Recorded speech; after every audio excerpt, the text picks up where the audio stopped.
स्वागत है आप लोगों का आज के इस सेशन में, जहाँ हम लोग लेके आए हैं बिहार डीएलएड प्रवेश परीक्षा के महत्वपूर्ण वस्तुनिष्ठ प्रश्न, जो आपके सोशल साइंस सब्जेक्ट से क्या है जुड़ा हुआ है। लेकिन उससे पहले आपको बता देना चाहते हैं, प्रश्न की तरफ चलने से पहले, कि नियो शिक्षा का अपना एक ऐप भी आ गया है, जो आपको प्ले स्टोर पे मिलेगा, जिसको आप डाउनलोड कर लेंगे। यहाँ आपको बहुत सारे क्लासेस मिलेंगे, जिसमें आपको ट्वेल्थ का, डीएलएड का, पारा मेडिकल का, एनडीए का, ये सारा बैच जो है ना वो आपको ऐप पे अवेलेबल है। चलते हैं हम लोग प्रश्न की तरफ। देखते हैं आज का हमारा पहला प्रश्न। पहला प्रश्न है, भारत में पहला जल विद्युत संयंत्र कहाँ लगाया गया था? तो ऑप्शन है इसका दार्जिलिंग, शिव समुद्रम, सोन, और क्या है, भरटीडा। तो आप इसका जो है ना आंसर कमेंट बॉक्स में बताएं, तब तक हम लोग चलते हैं एक्सप्लेनेशन की तरफ। देखते हैं पहले हम लोग। तो इसका राइट आंसर हो जाएगा ऑप्शन नंबर ए। ठीक है ना। अगर इसका एक्सप्लेनेशन की बात करें तो बताता है, भारत में पहला जल विद्युत संयंत्र कहाँ लगाया गया था? दार्जिलिंग में। आप देखेंगे कि पहला ऑप्शन जो ए होगा उसमें क्या लिखा होगा? दार्जिलिंग। तो पहला भारत में जल विद्युत संयंत्र कहाँ लगाया गया था? दार्जिलिंग में। फिर दूसरा इससे संबंधित प्रश्न बनता है, क्योंकि आप ध्यान रखिएगा, जब किसी भी टॉपिक से एक प्रश्न पूछा जाता है तो उससे जुड़ा हुआ दूसरे प्रश्न की जो है ना एग्जाम में आने की संभावना क्या होती है? बढ़ जाती है। तो फिर अगला पॉइंट है हमारा कि 1897 में भारत में प्रथम विद्युत जल संयंत्र कहाँ लगाया गया था? दार्जिलिंग में। ठीक है ना। तो आपसे पूछा जाएगा कि चलिए भैया, पहला विद्युत संयंत्र कहाँ लगाया गया? दार्जिलिंग में। ये तो एक प्रश्न होगा। तो हो सकता है इस एग्जाम में ये ना पूछ करके आपको ये पूछ दे कि कब लगाया गया। तो आप क्या बताएंगे? 1897 में पहला जल विद्युत संयंत्र कब लगाया गया था? 1897 में। हो सकता है आपको वो ना पूछ करके ये पूछते भैया कि जो पहला भारत में जल विद्युत संयंत्र लगाया गया था उसकी क्षमता कितना किलोवाट था, तो आप बता सकें कि उसकी क्षमता जो है ना कितना था भैया? 130 किलोवाट। ठीक है ना। फिर हो सकता है आपसे एक सवाल और पूछ दे, ये एशिया का भी जो है ना पहला जल विद्युत क्या है? प्रोजेक्ट था। ठीक है ना। तो आपसे सवाल हो सकता है पूछ दे कि एशिया का पहला जल विद्युत प्रोजेक्ट कौन था? ठीक है ना। भारत का पहला जल विद्युत संयंत्र जो है वो एशिया का भी क्या था? पहला प्रोजेक्ट था। और ये कहाँ स्थापित हुआ था? दार्जिलिंग में। कब स्थापित हुआ था? 1897 में। ठीक है ना। और उसकी क्षमता कितना था बाबू? 130 किलो वाट। तो उम्मीद करते हैं आपको अच्छा लगा होगा। चलते हैं हम लोग अगले प्रश्न की तरफ। अगला है, काली मिट्टी का दूसरा नाम क्या है? तो ऑप्शन है पर्वतीय मिट्टी, बलुआई मिट्टी, रेगुर मिट्टी, लाल मिट्टी। तो जब तक हम लोग एक्सप्लेनेशन की तरफ चलते हैं, आप आंसर देने का कोशिश करेंगे। ठीक है ना, कि इसका राइट आंसर क्या है। चलते हैं हम लोग। तो बताता है इसका आंसर क्या होगा? Option number C. तो काली मिट्टी का दूसरा नाम क्या है? तो रेगुर मिट्टी। काली मिट्टी का दूसरा नाम क्या है? रेगुर मिट्टी। अब इससे संबंधित जो प्रश्न बनने की संभावना है, तो देखते हैं। बताता हुआ, काली मिट्टी का निर्माण विशाल चट्टानों के क्या है? विखंडन से हुआ है। तो आपसे पूछा जाएगा कि काली मिट्टी जो है किसके विखंडन से बनती है? काली मिट्टी का निर्माण कैसे होता है? तो विशाल चट्टान के क्या है? टूटने से, विखंडन होने से किसका निर्माण होता है? काली मिट्टी का। अब एक सवाल और बनता है भैया कि काली मिट्टी में क्या क्या पाया जा सकता है? ये भी है। तो अगर बात करें तो काली मिट्टी में आयरन, चूना, एल्युमिनियम, और क्या है, मैग्ने मैग्नीशियम, ये सब जो है ना बड़े पैमाने पे पाया जाता है। आयरन, चूना, एल्युमिनियम और मैग्नीशियम। अब आपसे हो सकता है कि अगला सवाल ये पूछ दें कि भैया, काली मिट्टी जो है ना सर्वाधिक किस क्षेत्र में पाया जाता है? कहाँ पाया जाता है काली मिट्टी? किस राज्य में पाया जाता है? तो सर्वाधिक की बात करेगा तो कहाँ पाया जाता है? महाराष्ट्र में। काली मिट्टी सबसे ज़्यादा कहाँ पाया जाता है? महाराष्ट्र में। राज्य की बात करेगा महाराष्ट्र की किधर? तो दक्कन वाले जो क्षेत्र है ना, उधर पाया जाता है, दक्कन की तरफ। बताता है कि काली मिट्टी में कौन सा फसल सबसे ज़्यादा होता है? तो कपास। काली मिट्टी में सही। या फिर आपसे भी पूछ देगा कपास का उत्पादन किस मिट्टी में सर्वाधिक होता है? तो आप क्या बताएंगे? काली मिट्टी में। तो कपास, और क्या, गेहूं, और क्या, ज्वार, और क्या, बाजरा। ये सब जो है ना प्रमुख फसल हैं जो किस में उगाए जाते हैं? काली मिट्टी में। आप कपास को तो एकदम जरूर ध्यान रखिएगा कि कपास की खेती सर्वाधिक जो है किस मिट्टी में होती है? काली मिट्टी में। आगे अगर बात करें बाबू अगला पॉइंट का, तो काली मिट्टी कपास की खेती के लिए अधिक उपयोगी है और विख्यात है, इसीलिए इसे काली कपासी मिट्टी या क्या है रेगुर के नाम से भी क्या है जाना जाता है। तो आपको पहले ही बताया कि किस मिट्टी में सबसे ज़्यादा कपास होता है, तो काली मिट्टी में। काली मिट्टी कहाँ पाया जाता है, महाराष्ट्र में। किसके टूटने से बनता है बाबू, विशाल चंटा से। उसका दूसरा नाम क्या है, तो रेगुर। क्या नाम है, रेगुर। चलते हैं हम लोग अगले प्रश्न की तरफ। अगला है हमारा कि बेल्जियम में सामाजिक विभाजन का आधार था, मतलब बेल्जियम एक देश है, तो उसमें जो बताता है कि वो सामाजिक आधार पे बटा हुआ था, तो कैसे। तो पहला ऑप्शन है नस्ल, दूसरा क्या है जाति, तीसरा क्या है भाषा और चौथा क्या है रंग। तो बेल्जियम में विभाजन किस आधार पे था। चलते हैं अगले प्रश्न, सॉरी, चलते हैं इसके डिस्कशन की तरफ। तो देखें, तो इसका राइट आंसर क्या हो जाएगा, ऑप्शन नंबर सी। ठीक है ना। यानी अगर बात करें बेल्जियम में जो सामाजिक विभाजन था, उसका आधार क्या था, भाषा। उसका आधार क्या था, भाषा। तो बेल्जियम में जो विभाजन था, बेल्जियम जो बटा हुआ था, वो किसके आधार पे बटा हुआ था, भाषा के आधार पे। ये आपको पहला नंबर क्वेश्चन का जवाब मिल गया। अब इससे संबंधित प्रश्न को देख लेते हैं कि और क्या क्या प्रश्न बन सकता है बाबू। नॉर्मली इसमें बेल्जियम यूरोप का एक छोटा सा क्या है, देश है। तो पहले आपको ये ध्यान रखना है बेल्जियम किस महादेश में पड़ता है, तो आप ध्यान रखिएगा यूरोप महादेश में। कहाँ पड़ता है, यूरोप महादेश में। कॉमन क्वेश्चन है ये सब। बेल्जियम की जो कुल आबादी है, उसमें 59% लोग जो है वो कहाँ रहते हैं, बेल्जियम के किस क्षेत्र में रहते हैं, तो फ्लेमिश इलाके में रहते हैं, फ्लेमिश क्षेत्र में रहते हैं। और वो जो फ्लेमिश क्षेत्र में रहते हैं वो बोलते कौन सा भाषा है, डच भाषा है। तो यानी ये क्लियर हो गया भैया कि बेल्जियम में लगभग 59% लोग जो है वो कौन सा भाषा बोलते हैं, डच भाषा। अब शेष जो लोग बच गए 40%, 40%, वो जो लोग हैं वो कौन सा क्षेत्र में रहते हैं, बेलोनिया क्षेत्र में। और वो जो बोलते हैं वो कौन सा भाषा बोलते हैं, फ्रेंच। तो देखिए आपको अंतर नज़र आ गया कि फ्रेंच बोलने वाले लोग जो है वो बेल्जियम में लगभग कितना है, 40, और डच बोलने वाले कितने लोग हैं, 60% लोग हैं। ठीक है ना। तो आपको ही पता चल गया। लेकिन बोलता है कि और 1% जो लोग हैं, 1% जो लोग हैं वहाँ, वो आपको क्या बोलते हैं, जर्मन बोलते हैं। तो लगभग 59% लोग क्या बोलते हैं आपको, तो वो बोलते हैं डच, 40% लोग फ्रेंच, और 1% लोग क्या बोलते हैं, जर्मन बोलते हैं। तो देख लीजिए ना, भाषा के आधार पे बहुत बड़ा जो है डिवीज़न है यहाँ पे पूरे तरीके से। तो बताता है कि बेल्जियम में सामुदायिक सरकार है, जिसको हम लोग संघवाद बोल सकते हैं अपनी भाषा में। ठीक है ना, यानी संघीय सरकार है। कहाँ, बेल्जियम में संघीय सरकार का चुनाव होता है। अब जखन ये संघीय सरकार की चुनाव होती है, तो ये सारे चीज़ों को ध्यान में रखा जाएगा। सब भाषावादी को, सब जो भाषा के आधार पे जो डिवीजन है उसका ध्यान रखा जाएगा। बताता है भाषा, क्षेत्र, संस्कृति, धर्म, जाति, लिंग के आधार पर भारत में सामाजिक विभाजन है। अब भारत देखिए हमारा बटा हुआ किसके आधार पे, भाषा के आधार पे, क्षेत्र के आधार पे, संस्कृति के आधार पे, धर्म के आधार पे, जाति के आधार पे, लिंग के आधार पे। लेकिन यहाँ इतना सामाजिक विभाजन है, फिर भी भारत में भी कौन सी सरकार है, सामुदायिक सरकार, जिसको हम लोग संघीय शासन व्यवस्था भी बोलते हैं। ठीक है ना। तो आपको नॉर्मली यहाँ ध्यान रखना है कि आपको बेल्जियम में किसके आधार पे विभाजन है, तो भाषा के आधार पे। बेल्जियम किस महादेश में पड़ता है, यूरोप में। और ये सब तो नॉर्मली नहीं पूछता, लेकिन आपको नॉलेज के लिए ध्यान रखना है कि लगभग 59% लोग जो है वो डच बोलने वाले हैं, और लगभग 40% लोग फ्रेंच बोलते हैं, और 1% लोग क्या बोलते हैं, जर्मन। लेकिन वहाँ कैसी व्यवस्था है, संघीय व्यवस्था है या सामुदायिक। इसी तरह का व्यवस्था कहाँ है, भारत में भी है।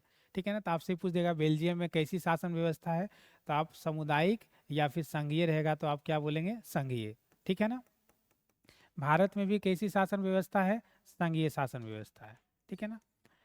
चलते हैं हम लोग आगे अगले प्रश्न की तरफ। अगला है आपका कि चुनावी स्पर्धा से लाभ होता है। ठीक है ना, मतलब चुनाव जो होती है उसमें पार्टी जो जीतने के लिए, अभी आपको देखिएगा कि बिहार में 2025 के विधानसभा को लेकर तैयारी हो रही है। ठीक है ना, बिहार विधानसभा चुनाव को लेकर के। तो आप देखेंगे कि सारी पार्टी जो है ना वो अपना अपना क्या है भैया, दाव लगा रही होगी पूरे तरीके से। पूरा पार्टी जो है अपना अपना क्या लगा रहा होगा, दाव लगा रहा होगा। तो इसमें बता रहा होगा, पहला ऑप्शन है कि अधिनायक बनने में, जनमत निर्माण में, तानाशाह बनने में, और इनमें से कोई नहीं। तो आप इसका कोशिश कीजिए कि जब तक हम लोग एक्सप्लेनेशन की तरफ जाएं तब तक आप इसका आंसर दे दें। चलते हैं। तो बताता है इसका राइट आंसर क्या हो जाएगा, ऑप्शन नंबर बी। तो बताता है चुनावी स्पर्धा जो होती है वो किसके लिए होती है, जनमत निर्माण में लाभ होती है। ठीक है ना, जनमत निर्माण के लिए आरजेडी देखिए, जदयू देखिए, बीजेपी देखिए, कांग्रेस देखिए, सब पार्टी अभी बिहार में लगी हुई है भैया 25 के चुनाव में। तो किसके लिए, जनमत निर्माण के लिए, इसके लिए लाभ होता है। बात करें तो चुनावी राजनीति में उम्मीदवारों या राजनीतिक दलों के बीच क्या है, प्रतिद्वंदिता की जो है डिग्री को चुनावी प्रतिस्पर्धा या चुनावी प्रतिधार्मकता क्या है कहा जाता है। यानी जो पार्टी के बीच में, नेता के बीच में जो प्रतिस्पर्धा होता है, चुनाव जीतने का जो होड़ लगा रहता है, ठीक है ना, उसी को हम लोग क्या बोलते हैं, स्पर्धा। बताता है कि पार्टियों के बीच चुनावी प्रतिस्पर्धा जनता को अधिक सेवा का क्या मिलता है, अवसर। अब आएंगे भैया, कोई वादा करेंगे कि हम 2 करोड़ रोजगार देंगे, कोई वादा करेंगे भैया हम 10 लोग रोजगार देंगे, कोई वादा करेंगे हम फ्री में पानी देंगे, फ्री में जल देंगे। तो इससे अधिक सेवा का अवसर किसको मिलता है, जनता को, पूरे तरीके से। कभी कभी ऐसा भी होता है, लोकतंत्र का नकारात्मक भी है कि बोल रहे हैं कोई एक वोट पे 5,000 रुपया देंगे, तो कोई बोलते हैं 10,000 रुपया देंगे। तो ये भी फायदा किसको मिलता है, जनता को ही। ठीक है ना, आगे आइए। राजनीतिक दलों के बीच प्रतिनिधि का चयन क्या है, सही परख होता है। अब क्या है ना कि जिनकी इच्छा होती है, जो प्रतिनिधि जिनको अच्छा लगता है, तो लोग उसको क्या करते हैं, चयन करते हैं। जिनकी विचारधारा जिनको अच्छी लगती है, जिनका डेवलपमेंट जिनको अच्छा लगता है, वो सब लोग अपना अपना प्रतिनिधि चयन करने का क्या मिलता है, मौका। बताता है राजनीतिक प्रतिद्वंदिता का लाभ मतदाता तभी उठा सकते हैं जब उनमें राजनीतिक चेतना और अपने प्रतिनिधि के चयन का सही क्या हो, परख हो। देखिए सबसे इम्पोर्टेंट बात यही है कि राजनीतिक प्रतिद्वंदिता का लाभ किसको मिलता है, मतदाता को। लेकिन कब मिलेगा, जब उनके अंदर क्या होगी, राजनीतिक चेतना, जो हम लोग के अंदर होता ही नहीं है।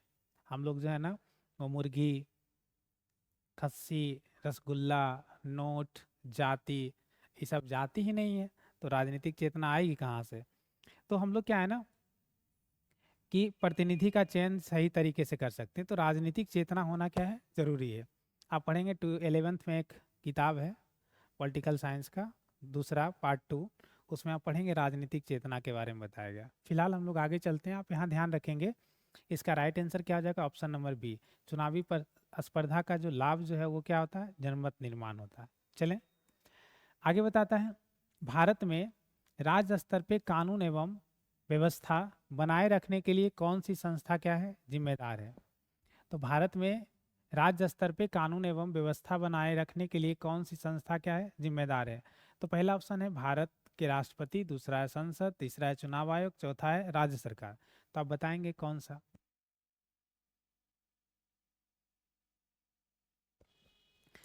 तो बताएंगे आप लोग। चलते हैं हम लोग इसके एक्सप्लेनेशन की तरफ। तो बताता है इसका राइट आंसर क्या हो जाएगा, option number D. Option number D बताता है भारत में राज्य स्तर पे कानून एवं व्यवस्था बनाए रखने के लिए राज्य सरकार संस्था क्या है, जिम्मेदार होती है। तो आप क्वेश्चन में ही इसका आंसर छुपा हुआ था कि राज्य स्तर का कानून और व्यवस्था कौन बनाएगा।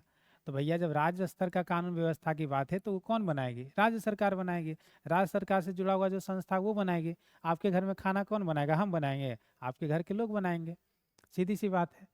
बताता है राज्य विधानमंडल को सामान्य परिस्थितियों में राज्य सूची में शामिल विषय पे कानून बनाने की क्या है, शक्ति प्राप्त है। अब यहाँ बताया गया क्या है कि जो राज्य सूची है, ठीक है ना, हमारा जो संविधान है वो 3 भाग में बांटा है।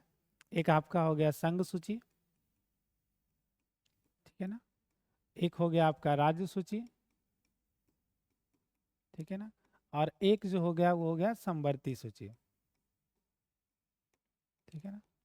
तो आप यहाँ नॉर्मली ध्यान रखेंगे जो संघ सूची में जो विषय होता है, संविधान के अनुसार, भारतीय संविधान के अनुसार जो संघ सूची में विषय होता है उस पे जो है ना कानून बनाने का अधिकार किसको है, केंद्र सरकार को, ठीक है ना। इस पे कानून कौन बना सकता है, केंद्र सरकार। और जो राज्य सूची का जो विषय है इसमें कानून बनाने का अधिकार किसको है, राज्य सरकार को। कौन बनाएगा इसमें, राज्य सरकार कानून बनाएगी, ठीक है ना। और आपका जो समवर्ती सूची है ना, समवर्ती, सम मतलब क्या होता है, जुड़ा हुआ, तो इसमें केंद्र प्लस कौन, राज्य, ये दोनों सरकार जो है ना इस पे क्या बना सकती है, कानून। ठीक है ना, तो आपको क्लियर हो गया कि जो हमारा राज्य विधानमंडल है, तो राज्य सूची में जो भी चीज़ें उल्लेख है उस पे कानून बनाने का अधिकार किसको है, राज्य सरकार को। यहाँ बताया गया कि राज्य सूची में लगभग 59, मूलतः कितना 66 विषय हैं। ठीक है, जैसे कुछ उदाहरण भी दिया गया कि कौन कौन सा है। तो आपका जो है ना सार्वजनिक व्यवस्था, आपका पुलिस, जन स्वास्थ्य, सफाई, कृषि, जेल, स्थानीय जो है शासन, मत्स्य पालन, बाजार, ये सब किसके नियंत्रण में है, किस सूची में आता है, राज्य सूची में आता है। तो ये सारा राज्य सूची में आता है, तो इस पे कानून बनाने का अधिकार किसको होगा, राज्य सरकार को होगा। ठीक है ना, तो आप ध्यान रखेंगे एक चीज़ यहाँ पे अलग से इस एक्सप्लेनेशन के अलावा, कि भारतीय संविधान के अनुसार हमारे यहाँ कार्य की जो है ना शक्ति को 3 भाग में बांट दिया गया, संघ, राज्य और संवर्ती। संघ सूची, राज्य सूची और संवर्ती सूची। संघ सूची में कानून बनाने का अधिकार केंद्र सरकार को है, राज्य सूची में कानून बनाने का अधिकार राज्य सरकार को है, और संवर्ती सूची में जो है उसमें केंद्र और राज्य दोनों बना सकते हैं। जैसे एक उदाहरण आपको इसमें दे देते हैं, वो कौन सा हो जाएगा, शिक्षा। तो शिक्षा पे कानून जो है ना वो राज्य सरकार भी बना सकती है, और कौन बना सकती है, केंद्र सरकार भी। चलते हैं अगले प्रश्न की तरफ। ठीक है ना, अच्छा उसी से संबंधित एक्सप्लेनेशन है इसमें, कि संघ सूची से संबंधित किसी भी मसले पर कानून बनाने की संसद की विशिष्ट शक्ति क्या प्राप्त है। ऐसा हम लोग उस स्लाइड को देखकर लगा था कि शायद वहाँ पे नहीं है, तो हम लोग उल्लेख कर दिए। तो वही बात यहाँ बोला गया कि संघ सूची में कानून बनाने का अधिकार किसको है, तो केंद्र सरकार को। इसमें लगभग कितना विषय है, तो 98 विषय है, आप ये ध्यान रखेंगे। उसके बाद देखिए आपका संवर्ती सूची का उल्लेख किया गया। इसमें जो है संसद यानी केंद्र का जो सदन है, लोकसभा और राज्यसभा। जब संसद का जिक्र हो रहा है तो ध्यान रखिएगा दोनों सदन का जिक्र हो जाएगा, लोकसभा और राज्यसभा। और कानून की बनाने की बात आ जाएगी तो इसमें राष्ट्रपति भी इंक्लूड हो जाएंगे, क्योंकि उनके ही सहमति से कानून क्या होता है, पास होता है। और राज्य का क्या है, विधानमंडल। ठीक है ना, ये दोनों को कानून क्या है, बनाने का अधिकार होता है, दोनों कानून बना सकते हैं इस पे। लेकिन आप ही ध्यान रखेंगे, ठीक है ना, कि जब संवर्ती सूची का कोई एक उदाहरण लिए ना, जैसे आपका मान लीजिए शिक्षा, ये किस में आता है, संवर्ती सूची में। तो अगर मान लीजिए इस पे कानून जो है ना केंद्र सरकार भी बना दिया, इस पे कानून कौन बना दिया, केंद्र सरकार भी। और इस पे कानून जो है ना वो कौन बना दिया, राज्य सरकार भी। ठीक है ना, अब मान लीजिए इस पे कानून जो है ना वो केंद्र सरकार और राज्य सरकार जो है ना दोनों बना दिया। लेकिन अब इस बीच में क्या उत्पन्न हो गया, मतभेद केंद्र सरकार और राज्य सरकार में इस कानून को लेकर के। तो आप ये ध्यान रखेंगे कि राज्य सरकार के द्वारा बनाया गया कानून नहीं लागू होगा, मान्य किसका होगा, केंद्र सरकार का। ठीक है ना, तो यही यहाँ बताया गया कि संसद के द्वारा बनाए गए कानून की क्या दिया जाएगा, प्राथमिकता दिया जाएगा। कोई दिक्कत, तो उम्मीद करते हैं आपको बहुत अच्छे से समझ में आ रहा होगा। चलते हैं हम लोग अगले प्रश्न की तरफ। अगला है, भारतीय संविधान नागरिकों को कितने प्रकार का मौलिक अधिकार क्या है, प्रदान करता है। तो 8, 7, 6, 5। आप बताएंगे कि इसका आंसर क्या होगा। तो चलते हैं।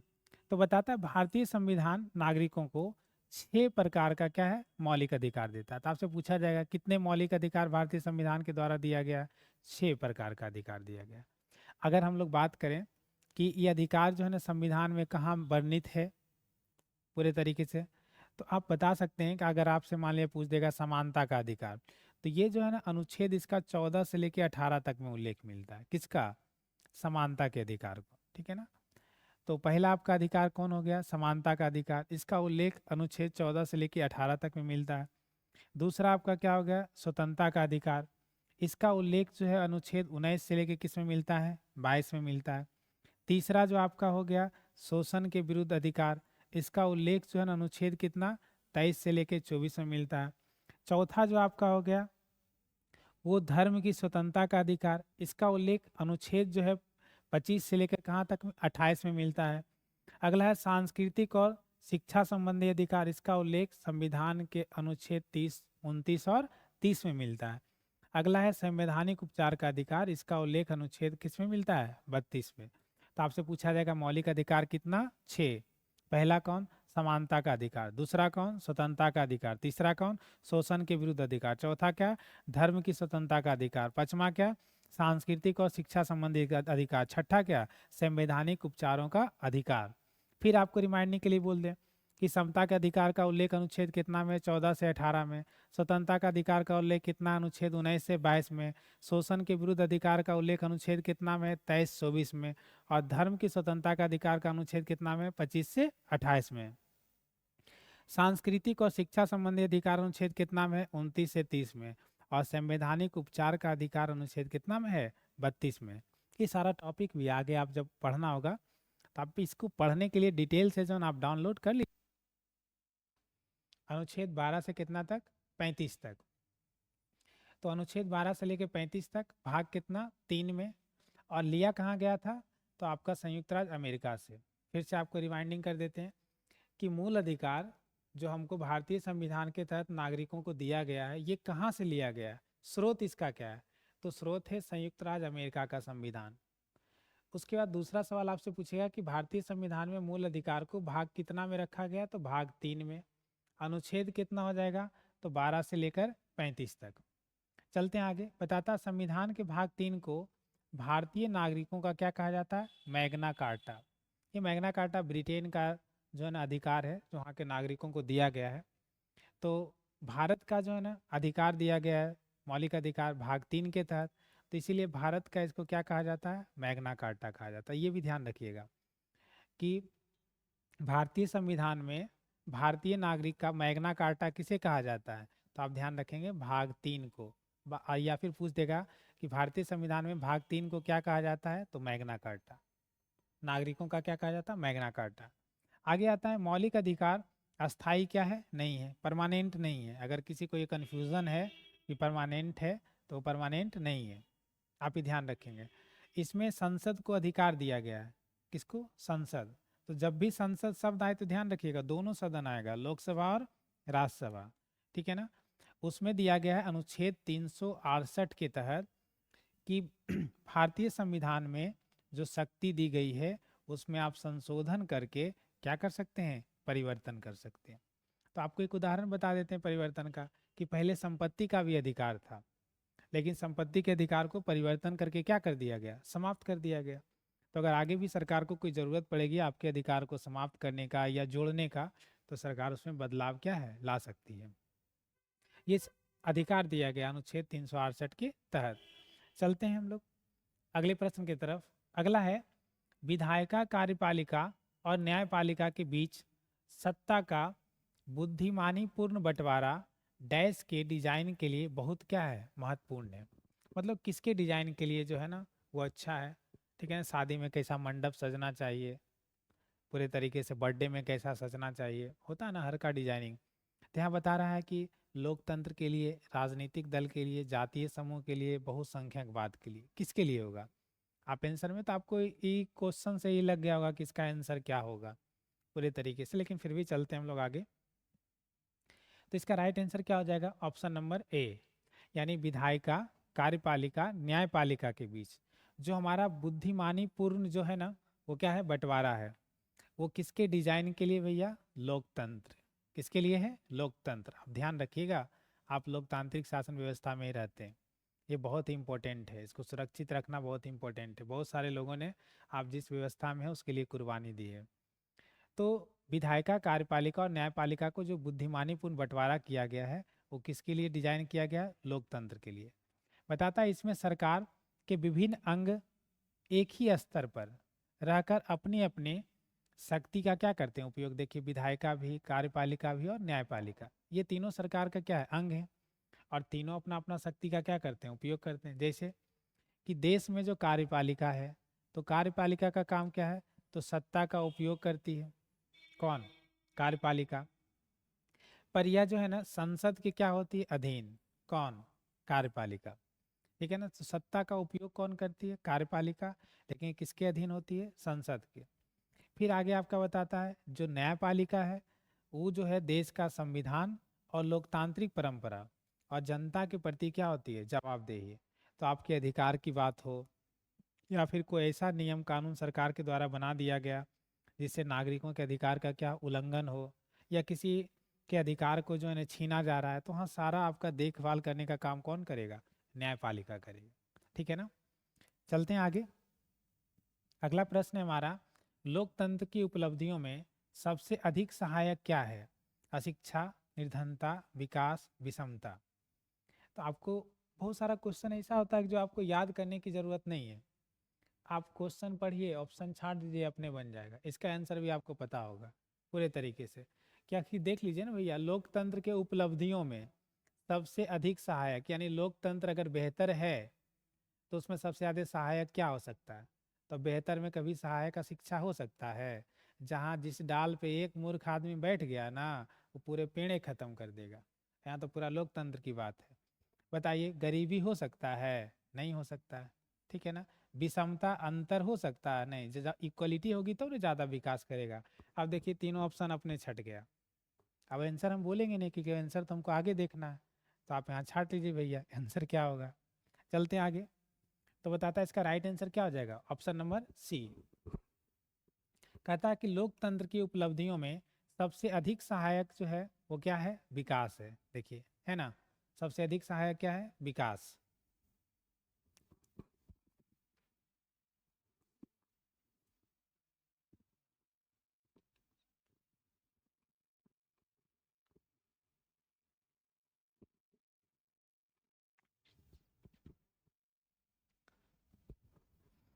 तो लोकतंत्र की उपलब्धि में सबसे अधिक सहायक क्या है? विकास है। विकास एक ऐसी प्रक्रिया है जो विविध लक्ष्यों, मतलब अलग अलग लक्ष्य को, संबंधित विचारों और आकांक्षाओं के सृजन और उन्हें प्राप्त करने के लिए रणनीति की क्या है? स्थापना पे आधारित है। अब जैसे यहाँ देखिए, अलग अलग लक्ष्य बोल रहा है ना। कहीं मान लीजिए गरीबी मिटाने है, एक अलग लक्ष्य है। अशिक्षा जो है समाप्त करना है, लोगों को शिक्षित बनाना है, रोजगार देना है, तो ये अलग अलग लक्ष्य है ना। ये सारे लक्ष्य, ये सारे आकांक्षाएं, मतलब इच्छा है, उसके लिए क्या बनाती है? रणनीति बनाती है, ठीक है ना। आगे बताता है कि व्यक्तिगत और राष्ट्रीय विकास का उद्देश्य क्या है? अलग अलग होता है। मतलब आपका निजी स्वार्थ और राष्ट्र का स्वार्थ, वो दोनों क्या अलग अलग है।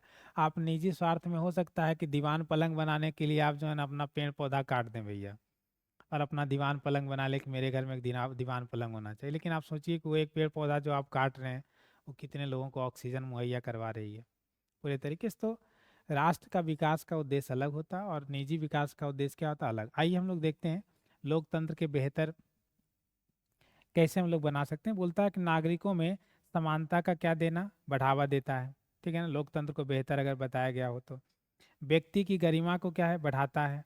इससे जो है ना फासले, इससे सॉरी फैसले होगा, इससे फैसले में क्या है? बेहतर होती है। लोकतंत्र में फैसले में क्या होती है? बेहतर। इसमें इसमें फैसलों में क्या होती है? बेहतर। टकराव को टालने और संभालने का क्या देता है? तरीका। किसमें? लोकतंत्र में। लोकतंत्र में कोई भी टकराव हो, जातीय टकराव हो, धार्मिक टकराव हो, तो इसको हम लोग आसानी से जो है ना बैठ के आपस में जो है ना एक दूसरे के सहयोग से निपटा लेते हैं। फैसला इसमें क्या होता है? देरी से होता है, क्योंकि हम लोग सबके हिस्सेदारी की बात करते हैं पूरे तरीके से। तो ये सारा जो है ना लोकतंत्र को क्या बनाता है? बेहतर बनाता है। चलिए आगे। अगला है डैश अधिनियम। एक ऐसा कानून का अच्छा उदाहरण है जो लोगों को यह पता लगाने का अधिकार देता है कि सरकार में क्या हो रहा है, और लोकतंत्र के प्रहरी के रूप में कार्य करते हैं। तो पहला ऑप्शन है आपका अवसर की समानता का अधिकार, दूसरा है संपत्ति का अधिकार, तीसरा है शिक्षा का अधिकार, चौथा क्या है? सूचना का अधिकार। इसमें भी जैसे ही आप क्वेश्चन पढ़े होंगे आपको आंसर स्पष्ट हो गया होगा कि क्या कर रहे हैं, लेकिन आगे आप देखिएगा तो आपको और क्लियर हो जाएगा। तो इसका राइट आंसर क्या हो जाएगा? Option number D. बताता हुआ सूचना का अधिकार अधिनियम एक ऐसा कानून का अच्छा उदाहरण है जो लोगों को यह पता लगाने का अधिकार देता है कि सरकार में क्या हो रहा है, और लोकतंत्र प्रहरी के रूप में क्या है? कार्य करता है, जिसको हम लोग पढ़ते हैं राइट टू इंफॉर्मेशन, ठीक है ना। आरटीआई के नाम से भी हम लोग जानते हैं पूरे तरीके से। उसी को हम लोग क्या बोलते हैं? सूचना का अधिकार। मतलब सरकार संबंधित कोई भी कार्य हो, अगर आप उसका सूचना सरकार से मांगे कि बताइए आपके गांव में गली का निर्माण होगा, नली का निर्माण होगा, मुखिया जी ने गली भी नहीं बनाया, घोटाला हो गया, पैसा निकल गया, तो आप उस तरह का कोई भी सूचना अगर जानना चाहते हैं तो ये सूचना के अधिकार के तहत क्या है? जान सकते हैं। इसी को लोकतंत्र का क्या कहा गया? प्रहरी कहा गया, ठीक है ना। सूचना का अधिकार अधिनियम जो है ना, आपसे पूछा जाएगा कब लागू किया गया? 2005 में। कब लागू किया गया? 2005 में। बताता है इस अधिनियम के प्रावधान के तहत भारत के कोई भी नागरिक किसी भी सरकारी प्राधिकरण से सूचना क्या है प्राप्त करने हेतु अनुरोध कर सकते हैं। यह सूचना कितना दिन 30 दिनों के अंदर उपलब्ध क्या है कराई जाती है। तो आपसे नॉर्मली यहाँ सवाल क्या क्या बनेगा पूरे तरीके से। एक तो आपका क्वेश्चन का सवाल ये हो गया भैया कि कौन सा कानून को जो है ना वो अच्छा उदाहरण माना जा सकता है, तो वो हो गया सूचना का अधिकार। इसी को हम लोग क्या बोलते हैं, लोकतंत्र का प्रहरी। लोकतंत्र का प्रहरी किसको बोला जाता है, सूचना के अधिकार को। सबसे इम्पोर्टेंट क्वेश्चन ये हो जाएगा कि सूचना के अधिकार को लागू कब किया गया था, 2005 में। फिर आपसे पूछा जा सकता है कि चलिए भाई इससे सूचना मांगेंगे तो हमको कम से कम कितना दिन में सूचना मिल जाएगा। तो आप अगर आरटीआई लिखते हैं किसी से संबंधित भी तो आपको कितना दिन में मिल जाएगा, 30 दिन में मिल जाएगा। ठीक है ना। चलते हैं आगे। अगला है हमारा, भारत के पहले समाचार पत्र का नाम क्या है। Bharat gazette, Bihar gazette, Bengal gazette और उसके बाद क्या है, माया। तो आप बताएंगे इसका आंसर क्या होता है। आगे इसका राइट आंसर हो जाएगा ऑप्शन नंबर सी। भारत के पहले समाचार पत्र का नाम क्या है, बंगाल गजट। आप इसको ध्यान रखेंगे, पूछा जाएगा कि भारत का पहला समाचार पत्र का नाम क्या है, बंगाल गजट। बताता है James Augustus, James August sorry James August Hicky द्वारा प्रकाशित किया गया द बंगाल गजट 1780 भारत से प्रकाशित होने वाला पहला अंग्रेजी अखबार था और 1782 ईस्वी में इस समाचार पत्र को बंद क्या है करा दिया गया। तो देखिए यहाँ से एक क्वेश्चन ये बना, पहला क्वेश्चन ये बना कि भारत में पहला समाचार पत्र कब पहला समाचार पत्र कौन प्रकाशित हुआ था, बंगाल गजट। दूसरा सवाल आपका ये होगा कि किनके द्वारा प्रकाशित किया गया था, तो जेम्स अगस्टस हिक्की के द्वारा। ठीक है ना। और तीसरा सवाल आपको ये होगा कि कब प्रकाशित किया गया था बंगाल गजट को, तो 1780 में। कब प्रकाशित किया गया था, 1780 में। और फिर ये पूछा जाएगा कि बंगाल गजट जो प्रकाशित हुआ था वो किस भाषा में था, तो आप क्या ध्यान रखेंगे, अंग्रेजी भाषा में। किस में था, अंग्रेजी भाषा में। और बंगाल गजट को कब बंद करवा दिया गया, 1782 में। कब बंद करवा दिया गया, 1782 में। चलते हैं आगे। अगला है, उत्तम आशा अंतरिक्ष की खोज किसने की, Columbus, Vasco D gamma, Magellan और क्या है, बार्थोलोमिया डियाज। तो अगर हम लोग बात करें तो इसका राइट आंसर क्या हो जाएगा, ऑप्शन नंबर डी। उत्तम आशा अंतरिक्ष की खोज बार्थोलोमियो डियाज ने की और पुर्तगाल के नाविक बार्थोलोमी डियाज ने 1488 ईस्वी में उत्तर मासा आंतरिक की खोज निकाला, जिसे उसने तूफानी आंतरिक भी क्या है कहा। और 1492 ईस्वी में जेनोआ के निवासी कोलंबस ने भारत पहुंचने का मार्ग ढूंढते हुए अमेरिका का क्या है खोज निकाला। 1498 में पुर्तगाल के नाविक कौन, वास्को डी गामा ने एक नया समुद्री मार्ग खोज निकाला, जिससे वह उत्तर मासा आंतरिक यानी केप ऑफ गुड होप का चक्कर काटते हुए भारत के कालीकट तट के केरल पर क्या है पहुंचा। अब देखिए यहाँ से बहुत सारा सवाल बन रहा है। अभी तो आपको नॉर्मल पढ़ दिया, अब आपको यहाँ से सवाल निकाल के बताते हैं। तो पहला है गया आपका एक जो क्वेश्चन था, उत्तर आशा अंतरिक्ष की खोज कौन किया था, तो क्या हो जाएगा, लोमियो डियाज। बार्थोलोमियो डियाज ये जो है वो कौन किया, तो उत्तम आशा अंतरिक्ष की खोज की।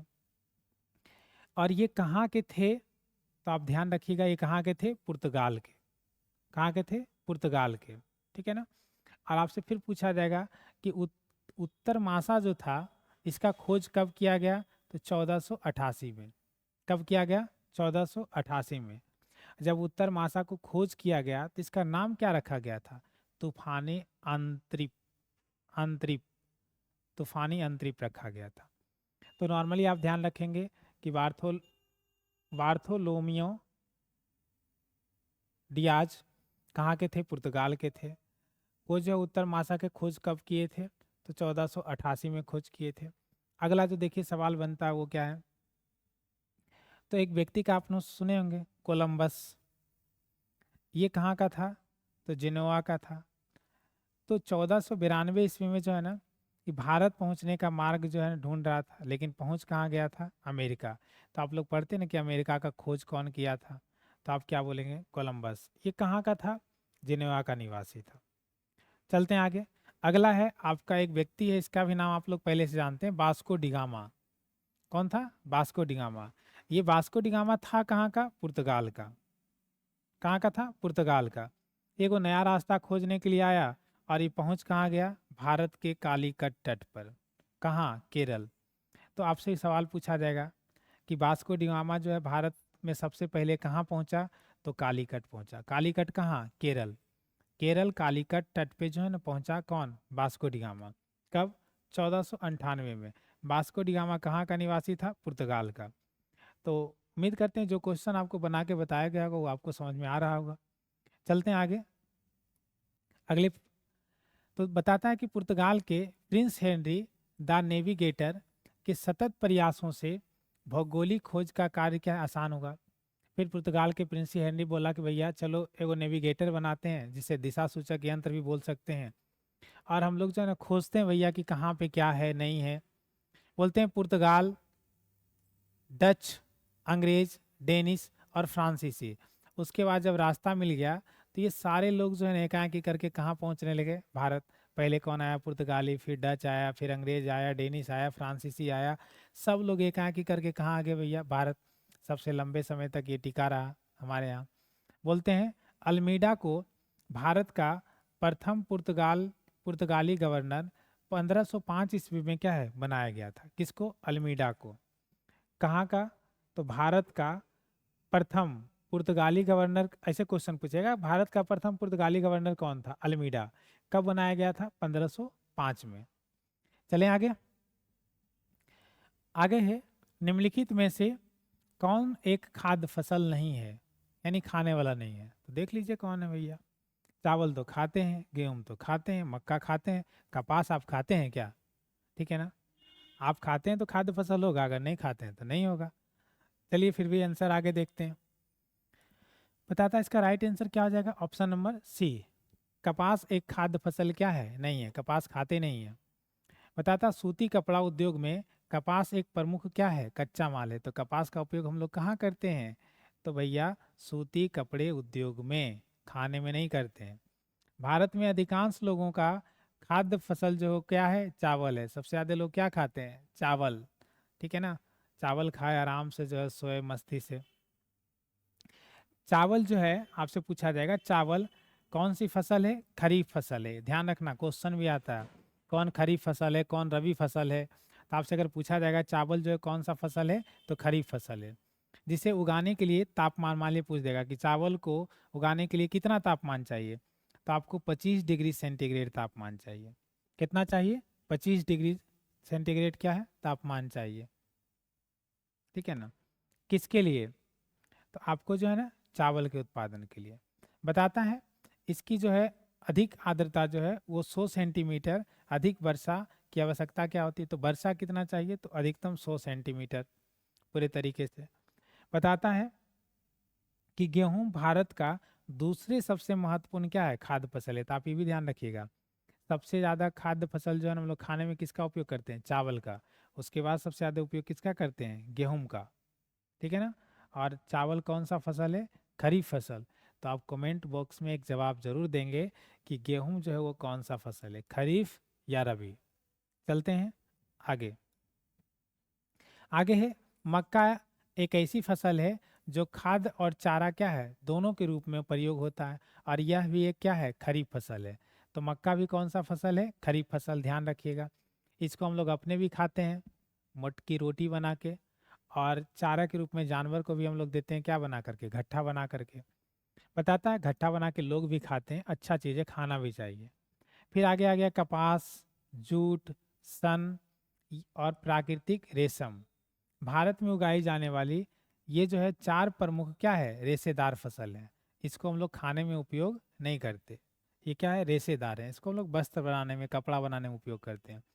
तो आपको ये तो ध्यान रहेगा, अगर कपास के बदले जूट भी रहता तो राइट आंसर वही हो जाता, उसके बदले सन भी रहता तो राइट आंसर यही हो जाता, अगर प्राकृतिक रेशम रहता तो ये हो जाता। कि कौन सा इसमें खाद्य फसल नहीं है, तो आप ये ध्यान रखेंगे ये सारा खाद्य फसल नहीं है। चलते हैं आगे। अगला है मक्का किस प्रकार की मिट्टी अच्छी तरह में क्या है? बढ़ाता है। पूरे तरीके से। मक्का किस प्रकार की मिट्टी में अच्छी तरह से बढ़त होती है, मतलब ज़्यादा होता है? तो काली मिट्टी, हल्की दोमट मिट्टी, पुरानी जलोढ़ मिट्टी, या कोई नहीं। तो आंसर आप बताएंगे, चलते हैं हम लोग आगे।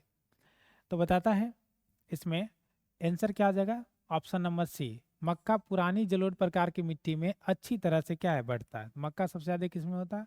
तो पुरानी जलोढ़ प्रकार की जो मिट्टी होती है उसमें मक्का अच्छे तरीके से होता है। मक्का एक कैसा फसल है तो आप पहले से जानते हैं, पिछले क्वेश्चन में भी हमने देखा कि मक्का कैसा है, खरीफ फसल है। फिर अगर मान लीजिए एक सवाल पूछ दे इसके लिए तापमान कितना चाहिए, तो 21 से लेकर के कितना डिग्री, 27 डिग्री सेंटीग्रेड। और ये पुराने जलोढ़ मिट्टी में होती है। ये पुराने जलोढ़ मिट्टी में अच्छी तरीके से उगाई जाती है। किसको? मक्का को। आगे चलें, मन कर रहा मक्के का रोटी खाने का। अगला है, प्रथम विश्व युद्ध में गांधी जी ने अंग्रेजों के प्रति कैसा रवैया अपनाया? असहयोग का, सहयोग का, तटस्थता का, प्रतीक्षा करो और क्या है, देखो का। तो आप आंसर देंगे, तब तक हम लोग चलते हैं एक्सप्लेनेशन की तरफ। इसका राइट आंसर हो जाएगा ऑप्शन नंबर बी, कि प्रथम विश्व युद्ध में गांधी जी ने अंग्रेजों के प्रति कौन सा रवैया अपनाया था? सहयोग का रवैया। कौन? गांधी जी। बताता है कि 9 जनवरी 1915 में गांधी जी दक्षिण अफ्रीका से क्या है, वापस भारत लौटे। तो ये क्वेश्चन भी आपसे पूछा जाता है कि गांधी जी भारत कब आए? 1915 में, 9 जनवरी 1915 में गांधी जी भारत कब आए? 9 जनवरी 1915 में। इसके बाद वो भारत से बाहर गए नहीं, गए, लेकिन जो भारतीय आंदोलन में ही पूरे तरीके से क्या हो गए, शामिल हो गए। बताता आगे कि उसके बाद जो है ना, बेयर युद्ध में सहयोग, दक्षिण अफ्रीका में एम्बुलेंस आदि सेवा दिए थे। बोलते हैं गांधी जी जो है ना, वहाँ जब गए थे तो अंग्रेज को भी समर्थन किए थे दक्षिण अफ्रीका में। अंग्रेजों का समर्थन करने के कारण ब्रिटिश सरकार जो है ना, उनको 1915 में केसर हिंद की क्या है, उपाधि दी थी। ठीक है ना? तो आपको ध्यान रखिएगा कि गांधी जी को केसर हिंद की जो है ना उपाधि कब मिली थी? तो 1915 में। किन के द्वारा दिया गया था? अंग्रेजों के द्वारा।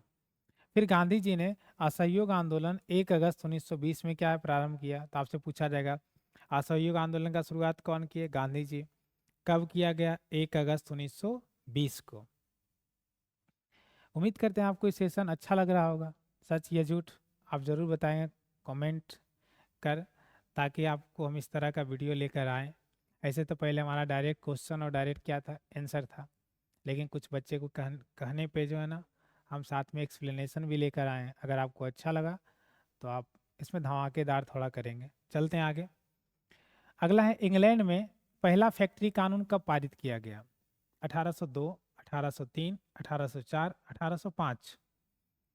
तो आप बताएंगे इसका आंसर, हम लोग आगे चलते हैं। तो इसका राइट आंसर क्या हो जाएगा? Option number A. तो इंग्लैंड में पहला फैक्ट्री कानून कब पारित किया गया था? 1802 में।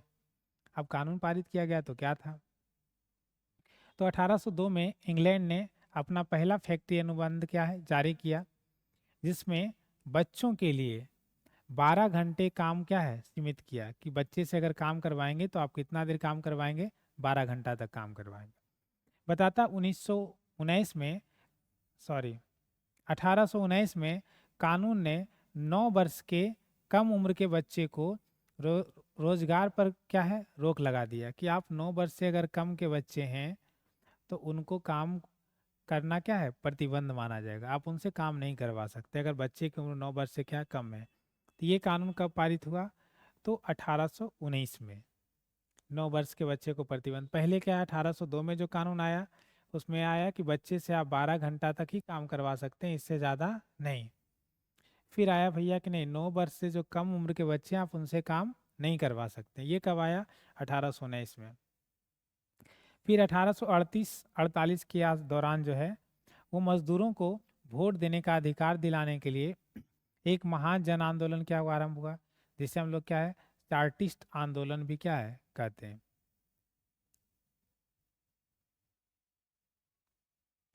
आगे है 1867, 1884, 1918, 1928 ईस्वी में सुधार अधिनियम के अंतर्गत इंग्लैंड के सभी नागरिकों को क्या मिला? मताधिकार मिला।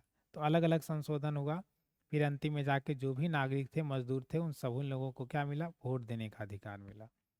इस मामले में हमारा भारत ही अव्वल रहा, देश आज़ाद हुआ, सारे लोगों को वोट देने का अधिकार मिल गया। हर जाति, हर वर्ग, लिंग, महिला पुरुष सबको वोट देने का क्या मिला? अधिकार मिला।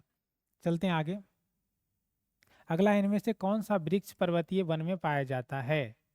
तो देखेंगे ऑप्शन ए चेस्टनट, अर्जुन, चंदन, शीशम। आप आंसर बताएंगे तब तक हम लोग आगे चलते हैं। इसका राइट आंसर क्या हो जाएगा? ऑप्शन नंबर ए चेस्टनट वृक्ष पर्वतीय वन में क्या है? पाया जाता है।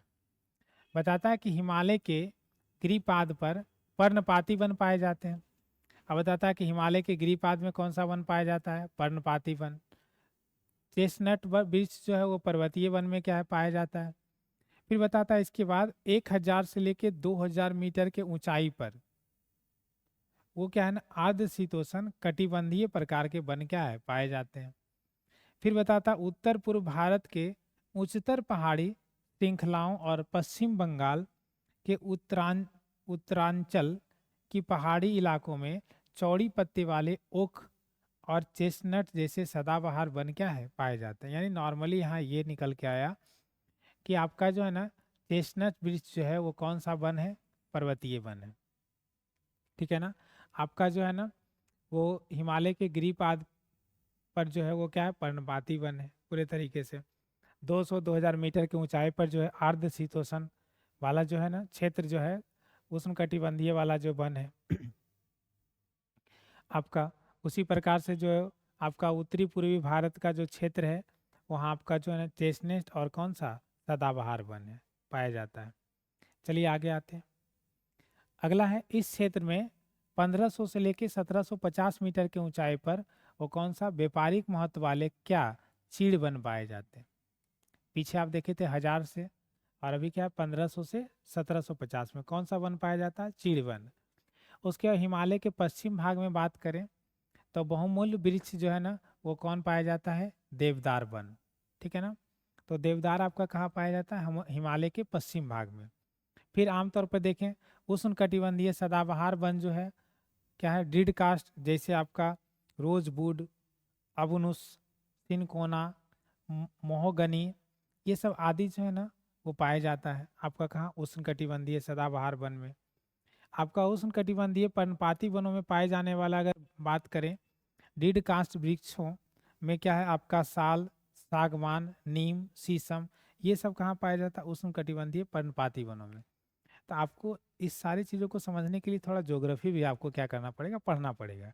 ऐसे तो हम लोग अभी ऑब्जेक्टिव बेस्ड क्वेश्चन देख रहे हैं, तो उसके अनुसार जो है ना ये देखें कि भैया कहाँ कौन सा वन पाया जाता है, क्योंकि उसी से संबंधित आपका सवाल था। आइए अगले सवाल की तरफ। भारत के साथ बांग्लादेश स्थलीय सीमा कितनी लंबी है? यानी आपसे सीधा क्वेश्चन है कि भारत और बांग्लादेश के जो स्थलीय सीमा है उसका क्षेत्रफल क्या है? कितना लंबा, कितना चौड़ा किलोमीटर है?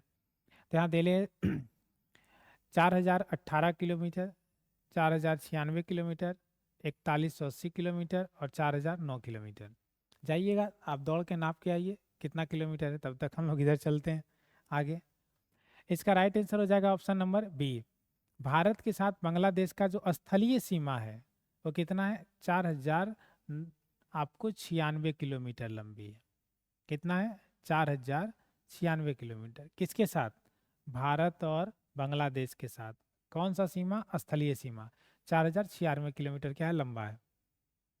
अब देखिए कि भारत का जो 5 राज्य है ना, कौन कौन? असम, कौन? असम, और कौन? मेघालय, और कौन? त्रिपुरा, और कौन? मिजोरम, और कौन? पश्चिम बंगाल। ये सारे जो राज्य हैं वो बांग्लादेश की सीमा को क्या करते हैं? स्पर्श करते हैं।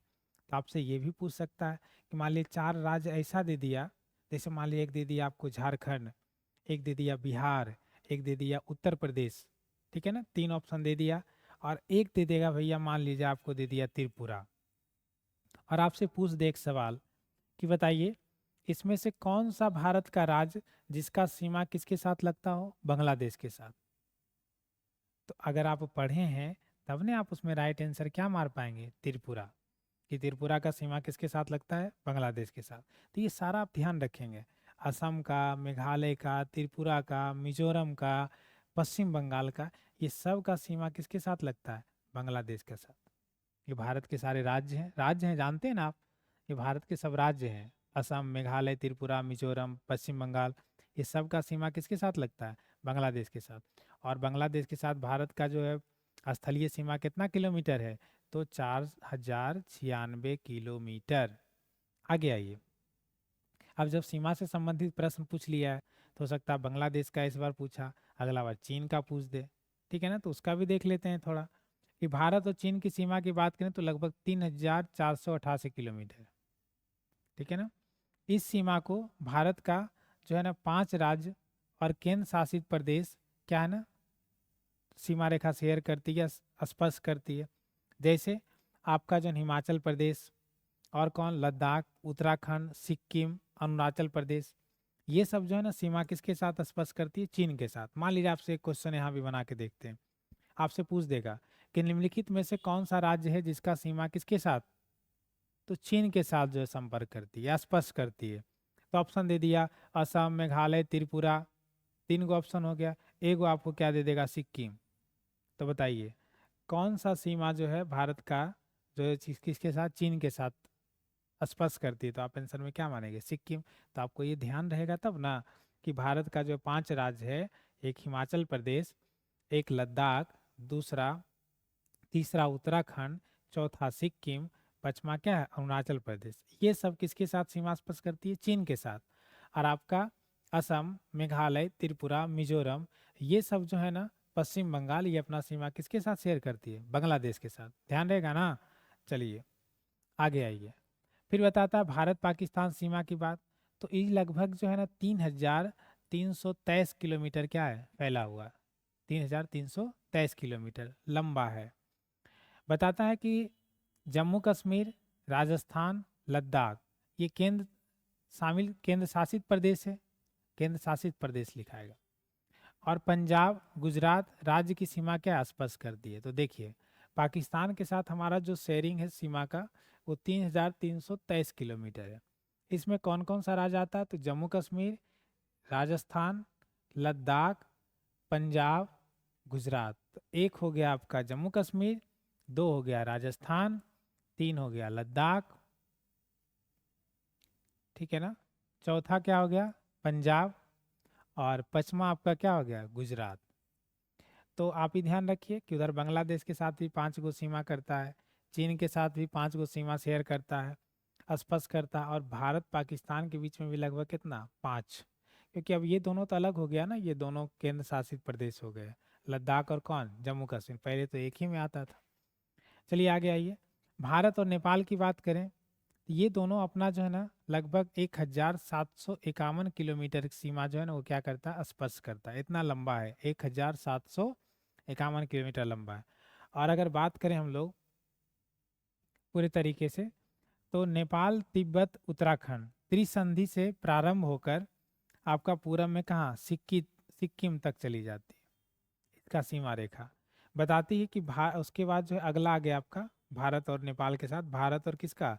म्यांमार का सीमा। तो ध्यान रखिए ये सब सारा भारत का पड़ोसी देश भी हो गया। पाकिस्तान हो गया, बांग्लादेश हो गया, चीन हो गया, ठीक है ना। और कौन? म्यांमार। तो म्यांमार के साथ हमारा सीमा जो है ना 1643 किलोमीटर है, जो भारत के 4 राज्यों से जुड़ता है। एक अरुणाचल प्रदेश, नागालैंड, मणिपुर, मिजोरम को क्या करती है? स्पर्श करती है। तो भारत म्यांमार के साथ कितना सीमा स्पर्श करती है? 4 गो। कौन कौन? अरुणाचल प्रदेश, नागालैंड, मणिपुर और क्या है? मिजोरम। ध्यान रहेगा ना। आगे आइए। अगला है निम्नलिखित में से कौन एक डेयरी पशु नहीं है? बकरी, ऊंट, भैंस, गाय। आप देख लीजिए, आप अपने छांट दिए होंगे कौन एक डेयरी पशु नहीं है। ऊंट का दूध पीते हैं आप, ठीक है ना। अगर पीते हैं तो डेयरी पशु है। लेकिन गाय का तो पीते होंगे, भैंस का पीते होंगे, कुछ लोग बकरी का भी पीते हैं। तो आइए देखते हैं हम लोग। इसका राइट आंसर हो जाएगा ऑप्शन नंबर सी। ऊंट एक डेयरी पशु क्या है? नहीं है। इसके अलावा जितना भी था सब कौन सा पशु था? डेयरी। ऊंट कैमेलियस वंश का क्या है? जंतु है, इसलिए इंग्लिश में नहीं बोलते हैं कैमल मतलब ऊंट। बताता ऊंट को रेगिस्तान का क्या कहा जाता है? जहाज कहा जाता है। ये तो बचपन में हम लोग पढ़े हैं भैया, आप लोग भी पढ़े होंगे। ऊंट को रेगिस्तान का क्या है? जहाज कहा जाता है। ऊंट के पीठ पर स्थित कुब्बड़ जो है, जो ना गोल जैसा रहता है, वो जो है ना हमारा भोजन के कार्य क्या है? करता है। भोजन की अनुपस्थिति में ऊँट को क्या देता है? सहायता। उसमें मात्रा किसका उपलब्ध होता है? बसा का। ठीक है ना, जब ऊँट को खाने के लिए जो है ना बहुत देर तक नहीं, क्योंकि रेगिस्तानी क्षेत्र में होता है, जल्दी कोई चीज़ मिलता नहीं, तो उसमें बसा होता है, वो ऊँट को क्या देता है? एनर्जी देता है। ठीक है ना, तो अगर आपसे पूछ दे कि ऊँट के पीठ पे जो कुब्बड़ जैसा होता है उसमें क्या पाया जाता है, तो आप बोल दीजिएगा बसा पाया जाता है। चलिए, बोलते हैं जमुना पारी और क्या है? सानेन। भारत में सर्वाधिक दूध देने वाली क्या है? बकरी है। तो आप ध्यान रखिएगा कि सर्वाधिक दूध देने वाली बकरी का प्रजाति कौन है भैया? जमुना पारी। यही बकरी पाल लीजिएगा, ठीक है ना, मैं अपना करते रहेगी। तो जमुना पारी जो है ना वो सर्वाधिक दूध देने वाली भारत में बकरी है। आगे आइए, आपका क्या है? सानेना नस्ल की बकरी विश्व की दूध की क्या है? रानी कहा जाता है। अब ये जो सानेन सानेन नस्ल की जो बकरी है उसको विश्व की दूध की क्या कहा जाता है? रानी। किस नस्ल के बकरी को विश्व की दूध का रानी कहा जाता है? तो क्या हो जाएगा? सानेन। अगला है आपका क्या है? तो जाफराबादी, और क्या है? मुर्रा, और क्या है? भदावरी, और क्या है? सुरती। ये सर्वाधिक औसतन दूध देने वाली क्या है? भैंसों की प्रजाति है। तो सबसे ज़्यादा दूध देने वाली कौन है भैया? जफराबादी। उसके बाद कौन है? मुर्रा। ये सब जो है ना सर्वाधिक दूध देती है। भारत में सबसे अधिक दूध देने वाली भैंस वो कौन है? मुर्रा। भारत में सर्वाधिक दूध देने वाली भैंस कौन है? मुर्रा। इसके दूध में जो है ना सर्वाधिक क्या होता है? बसा होता है। ठीक है ना। और ये दूध उत्पादन के लिए कौन भैया? भदवारी भैंस सबसे ज़्यादा क्या है? प्रसिद्ध है। तो बसा अगर चाहिए सबसे ज़्यादा दूध में तो किसमें मिलेगा? मुर्रा में। और सर्वाधिक दूध उत्पादन करने वाला चाहिए तो वो कौन है भैया? तो भदावरी। ठीक है ना। चलते हैं आगे। अगला है राणा प्रताप सागर बांध स्थित है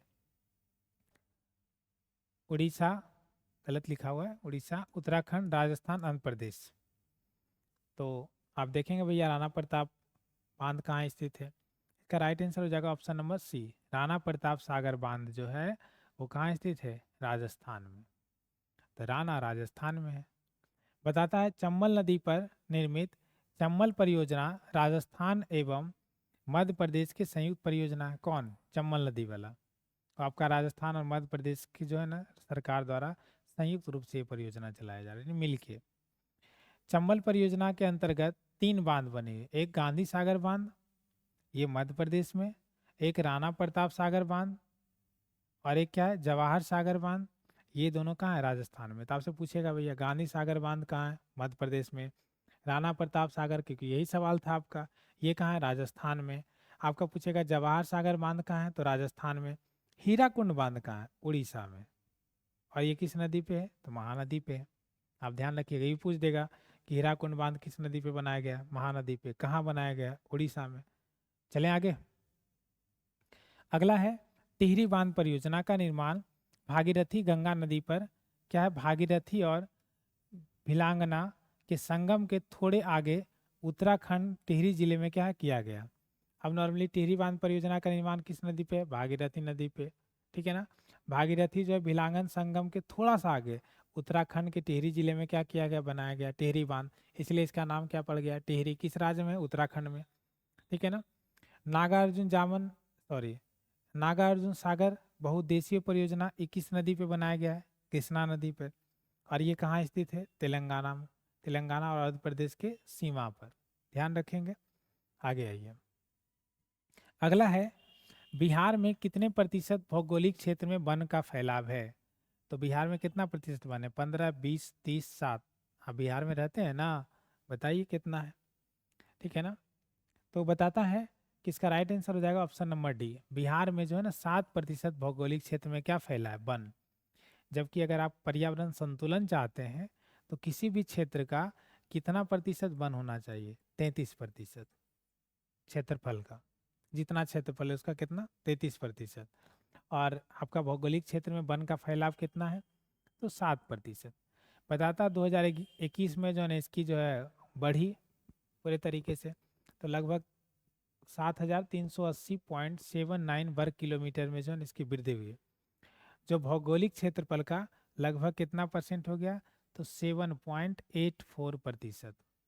2021 का रिपोर्ट है। भारत में अगर बात करें वन स्थिति का 2021 के अनुसार, तो बिहार में कुल वृक्षारोपण जो है वो 2341 वर्ग किलोमीटर में हुआ, जो राज्य के कुल भौगोलिक क्षेत्र का, ठीक है ना, वो कितना परसेंट है, 2.48%। तो आपका राइट आंसर हो जाएगा बिहार में कितना, 7। तो बिहार के शीर्ष वनाकरण अगर वाले अगर जिले की बात करें, जिले नहीं, किसकी बात करें, जिले की, तो अगर बात करें तो भभुआ कैमूर का आप नाम सुने होंगे, वहाँ लगभग जो है 1051.56 वर्ग किलोमीटर में है। पश्चिमी चंपारण की बात करें तो वहाँ 903.34 वर्ग किलोमीटर में, और रोहतास की बात करें तो वहाँ जो है लगभग 669.91 वर्ग किलोमीटर में। तो आप बताएंगे आपको ये आज का सेशन कैसा लगा। अगर आप जो है बताएंगे कमेंट में कि आज का सेशन अगर आपको अच्छा लगा, आपको इसी तरह का वीडियो चाहिए, तो हम इसी तरह का वीडियो आपके लिए ज़रूर लेकर आएंगे। ठीक है ना, तब तक के लिए आपको धन्यवाद।